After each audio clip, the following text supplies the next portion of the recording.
Here's to new beginnings. Be a queen, not a pawn. I'm Andrea Askowitz. I'm Allison Langer, and this is Writing Class Radio. You'll hear true personal stories and learn how to write your own stories. Together, we produce this podcast, which is equal parts heart and art. By heart, we mean the truth in a story. And by art, we mean the craft of writing. No matter what's going on in our lives, writing class is where we tell the truth. It's where we work out our shit. There's no place in the world like writing class, and we want to bring you in. Today on our show, we bring you a Christmas story by Emily Henderson. Emily is one of our students, and she workshopped this story in class. And then she got it published in the Huffington Post on December 25th, 2021. The story is an excellent example of using an object to convey emotion. It's also a great example of using details that tell so much, and also telling. Emily tells us how she's feeling the entire story. More Emily Henderson can be heard on episode 103, Writing the Same Story Over and Over. Emily Henderson is a runner and writer living in Santa Barbara, California. Her essays have appeared in Scary Mommy, the Santa Barbara Independent, Huffington Post, and Writing Class Radio. We'll be back with Emily's story after the break. We're back. I'm Allison Langer, and this is Writing Class Radio. Here's Emily Henderson reading her story titled, After Our Son Died, My Husband Gave Me the Most Meaningful Christmas Gift of My Life.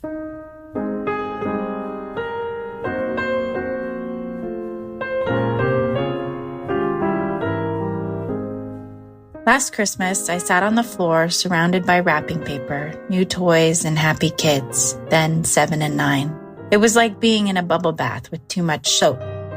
Ribbons and bows flying as each new box was ripped open. It quickly became hard to tell what was a gift and what was trash. The previous year, our 20-month-old son Aiden died unexpectedly during surgery to remove a tumor from his brain. It was our second Christmas without him, and I was still getting used to shopping for 2 kids instead of 3.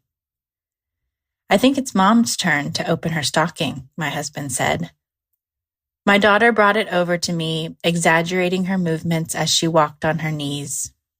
I pulled the first thing out of my stocking, a plastic round button, like the kind you'd hit if you were on a game show. These are called easy buttons. Usually they're bright red with white letters that spell out easy. They became popular in 2005 when Staples began promoting and selling them. The idea was that you could solve your problem just by hitting this button. The one in my stocking looked like a knockoff. It was just plain white with a black base. I looked up at my husband from the floor with one eyebrow raised in confusion and annoyance. "Is this for me?" I asked. "Press it," he replied. I hadn't noticed before, but the kids were watching me closely, waiting for me to press the button too. I pressed it, and the room filled with sound. There were muffled voices, and I wasn't sure what I was supposed to hear. Then I heard a high-pitched squeal that turned into a laugh. The room blurred, and when I raised my head to look at Nick, gravity took the tears from my eyes and pulled them down my cheeks. It was Aiden playing with his siblings. In the recording, my daughter says, "Hello," and my older son says, "Oh no, oh no." And then there's one more loud belly laugh from Aiden. The sound stopped abruptly as it had began, and the room was quiet. Nick broke the silence. "The recording is 15 seconds, so if you want to change it, you can." "It's perfect," I said. Nick and the 2 kids looked up proud, and I realized they must have picked out the recording together. I put the easy button on my desk and didn't think of it much until my best friend Ashley asked me to watch her toddler, Will. She was having another baby and needed someone she trusted to care for him while she recovered in the hospital. There was never a question as to whether we would take Will. Nick and I are baby people, and toddlers are our specialty. We knew it would be hard, but I thought having a toddler in the house again might be what we needed at this stage in our grief. "I wasn't sure if this is something you'd be ready for," Ashley said. "We can't wait," I told her. Aiden's crib was still in our bedroom. We moved it from his room after he got sick, and now it's been in our room longer than Aiden was alive. The crib had become a shrine, overflowing with blankets and stuffed animals and trinkets from his life. To make room for Will, I piled everything in the crib into a corner, careful not to break the plaster mold of Aiden's hand or misplace the plastic bags with clippings of his hair. Then I cleared off my desk. I stacked my books, laptop, and favorite pens in the living room. I put the easy button on top. Will is the same age as Aiden was when he was diagnosed with brain cancer. That first night, I listened to Will speak half words and watched him take half steps, and for a moment, I couldn't tell who was who. He was doing all the things Aiden was doing before cancer made his smile crooked and his blonde curls fall out. My daughter was fully prepared to play mom and almost started crying when I told her she wouldn't be the one to rock Will to sleep at night. My older son was more reserved. More than once I heard him say, "That's just like Aiden," his voice trailing off, maybe lost in the memory, maybe not wanting to remember fully. The next day I asked my older son, "How are you feeling about having Will here? Is it hard for you?" He paused, considering the question. "No, I mean, it's hard, but in a good way. I'm embarrassed by the part of me that wanted him to be upset so we could cry together about how unfair it all is. Instead, my 10-year-old made me feel better about things being sad and feeling joy at the same time." The next night, Will was crawling around my pile of things in the living room, and he picked up the easy button. I wanted him to press it. This felt like a big moment in our family, and I wanted Aiden to be part of it. He pressed it, but instead of letting it play all the way through, he kept pressing it and pressing it. So what came out were stops and starts of Aiden laughing. Nick and I smiled at each other from across the room. Throughout the week, I prepared bottles and cut chicken nuggets and strawberries into tiny bites. We sang songs and read books, and I remembered what it was like to look forward to nap time. By the end of the week, we were worn out but satisfied. My friend came to pick up Will, and I witnessed him meeting his baby brother for the first time, and my heart was so full. We did it. We spent a week with a living, breathing, exhausting, adorable reminder of our grief, and we survived. I'd say we even had fun. But grief is a sneaky fellow. I had gotten used to seeing bibs, bottles, and hooded towels that looked like dragons. I fell into the habit of scanning the floor for choking hazards and a crawling baby boy in matching pajamas. And now they were all gone again, and the house was quiet. It was a familiar feeling. After Aiden died, the older kids returned to school and Nick returned to work, and it was just me in the house. I wandered from room to room looking for what I knew I wouldn't find.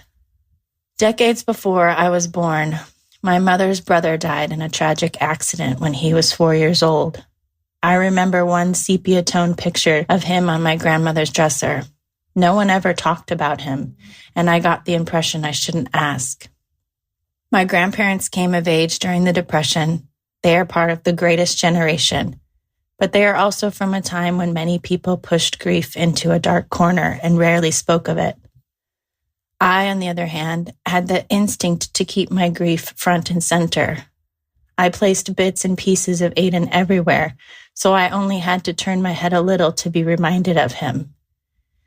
There were pictures all over the house, a pair of socks in the trunk of my car, and the poster my friend made for his funeral leaning against the wall in the living room. It was mid-November when Aiden died.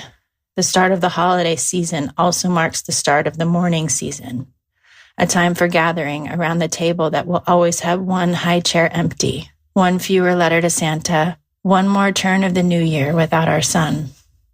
Our family will never stop grieving, but how that grief expresses itself will change. The things that bring me comfort will evolve. The crib I wasn't ready to take down before is now stacked in pieces in the rafters of our garage. I still catch my daughter playing with Aiden's toys, but I know eventually the time will come to donate them. Next year, we are remodeling our house, and I imagine I will have plenty of opportunities to decide what to display, what to pack away, and what to let go. a sort of Marie Kondo process for grief. Never rushed, never forced, never because it's something I think I should do. Before my family gave me that easy button, I would have called it a useless gift, but it turned out to be one of my most prized possessions. It brings me comfort. It keeps my grief close, keeps Aiden close as I move through these phases. I use it when I need a smile or a cry, or when I want to wallow in anger. It's a beautiful reminder. It helps me not to forget. Not just Aiden, but the love we all shared. That love hasn't gone anywhere. I can still feel it. And celebrating Aiden's life and remembering the joy he brought us will keep that love alive. I press the button to remind myself that what we've been through isn't easy, but in a good way.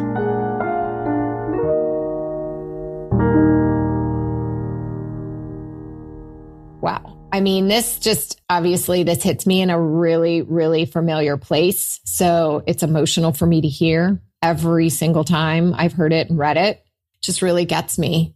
Well, it gets me too. I mean, it's so sad, but sad without being like overly melodramatic. It's just real, hard hitting. It's just really good. She has such a way of bringing us into her life and her story, and we feel the love and we feel the pain. And I think that's such a talent. Like every detail she gave us, example, it moved the story along in such a good way. And I really kept reading and reading and reading. Like I never got bored. Every last detail, there's packed with details. Her details are excellent. I mean, right from the beginning, I wrote great details as a note. Like she talked about the plaster mold of Aiden's hand and like the little bag of hair. So the things that she was moving to make way for Will to come. One thing that I thought was so great was the use of the easy button. Like the easy button never stopped being center of the story, even though the story is about so much more than this easy button. I actually think the story is about how to grieve. And I got to that at the very end when she brought in the part about decades before her grandparents and how they dealt with grief, which was to not talk about it. But she had the instinct to keep grief front and center. That part like sort of took me out for a second. I was like, wait, why is she going back in time? Because I was so engaged at what was happening right now. But I think that's why. And now I remember that Noah Michelson of Huffington Post, he wanted that. He always edits a story or pushes a story to be about something like much bigger than just the actual situation that's happening to the narrator. And I think in that moment, he wanted Emily to sort of tell a story about how to grieve, how she grieves. And what it feels like to grieve. Yeah. Because I think a lot of people feel like, okay, well, why aren't you moving on? And she mentions here, like, it's not that she's going to Maria Kondo, but at her own pace, because there really isn't a pace. And I mean, I know that from, we were on the phone just the other day. It's been 14 years since my daughter died, and a emergency vehicle went by and I was like, whew, hold on a minute. I just need to focus for a second. And it brings it up. I'm sorry, I'm getting emotional, but the holidays are tough. But it does. I mean, these things trigger us, and all of a sudden you're right back there. And part of it feels really good because you can feel that person's presence in such a big way where you don't necessarily feel it on a daily basis all these years later, so it's immediately like you feel the pain, but the pain is almost a good reminder that that person is still in your heart. The connection. Yeah. And this easy button, it just does that every time. Yeah. Excellent. Yeah. Oh, shit. It's like, I think this story is just so well written. The other part that I was struck by this time is that there's kind of like two situations happening. One is she gets the easy button, and two, another kid comes to stay at their house. But and I think it's because she keeps the easy button, like we're following the easy button throughout the whole thing. She keeps those two stories together, like they work together. And I think we kind of get caught up in like, well, the story needs to be about only one thing. But sometimes if you're good, you can bring in more than one element. And Emily Henderson was that good. Well, we've talked about bringing in objects. And so this object, the way it was not only a physical object, it's audio as well. And then it became emotional. I guess most objects are still going to be emotional. That's the whole point of Maria Kondo. It's like, is it making you feel some way? Should you get rid of it? Like that whole concept. Which is also a literary concept that we've talked about before, the object correlative, which really just means like object standing in for an emotion. Yeah. So it's not just on the outskirts, it's in the story and every single element she brings in. It's just so beautifully woven. I mean, it's hard to have a story work this perfectly. I know. It's excellent. Well, why is it hard? A lot of times it's contrried. It doesn't happen this way. Like, I should have busted out the easy button, but I didn't. It was hidden. Like it wasn't, he didn't touch it, but could he have touched it? Like we try to bring in elements of a story that didn't exist. But in this case, it did exist. And she's just writing about the details. But she also includes so much emotion. You know how we're always talking about like, well, they gave us all the details, but how did you feel about that? She does that. Not overly, but just enough. I don't know how she did it, but I felt it. I did. There was one thing that I wanted to mention, because you and I were talking about this the other day. What is a callback? And here she did it. And I want to show you when she's asking her son, the older son, how he felt. How was it having Will here? And I think the other son said something like it was hard, but in a good way. Mm-hmm. Because then at the very end, she used that language. Yeah. The easy button. I get it. It isn't easy, but in a good way. And we know that that's something she learned from her son. Love the story so much. She also wasn't Pollyanna about having Will there. She said, because in this line where she said what it was like to look forward to nap time, because having a toddler is not easy for anybody. So that was cool. So pretty much at every end of whatever she's trying to say, she adds the emotion. And that is super, super important. And that's where people who are omitting that they're missing that beautiful thought bubble that you don't get in movies. You're getting it in writing. You're getting it in podcasts and stories and all that stuff. So that's the beauty of emotion. Excellent. So well done. And Emily's amazing. She's always writing. She's now wanting to write a book. At the time this was run in the Huffington Post, this was published, she was thinking about writing a book about running every street in her city. And now, maybe that's part of the memoir she's doing, but she's writing a memoir about this whole process of dealing with grief with her son and his illness. So I can't wait to read it. Did you say, you said that she was in your class, right? Yeah, she's in my second draft writers group. And then we're going to turn that into a memoir writing group. So all the people in there want to write memoirs. So we're just going to go ahead and turn that into it starting in January. And this story was originally published in Huffington Post, December 25th, 2021. Here's to new beginnings. Thank you for listening. And thank you, Emily, for sharing your story. Writing Class Radio is hosted by me, Allison Langer. And me, Andrea Askowitz. Audio production by Matt Cundill, Evan Surminski, and Aiden Glassey at the Sound Off Media Company. Theme music is by Justina Shandler. There's more Writing Class on our website, writingclassradio.com, including stories we study, editing resources, video classes, writing retreats, and live online classes. Join our writing community by following us on Patreon. For $35 a month, you can join our First Draft weekly writers group. You have the option to join me on Tuesdays, 12 to 1 Eastern Time, and Zarina Fry, Wednesdays, 7 to 8 p.m. Eastern Time. You'll write to a prompt and share what you wrote. If you're looking to take your writing to the next level for $145 a month, you'll get First Draft and Second Draft. In Second Draft each week, 3 people bring a second draft for feedback. Join the community that comes together for instruction, an excuse to write, and most importantly, the support from other writers. To learn more, go to patreon.com/writingclassradio. A new episode will drop every other Wednesday. There's no better way to understand ourselves and each other than by writing and sharing our stories. Everyone has a story. What's yours? You can't miss your own boat. It leaves when it's ready.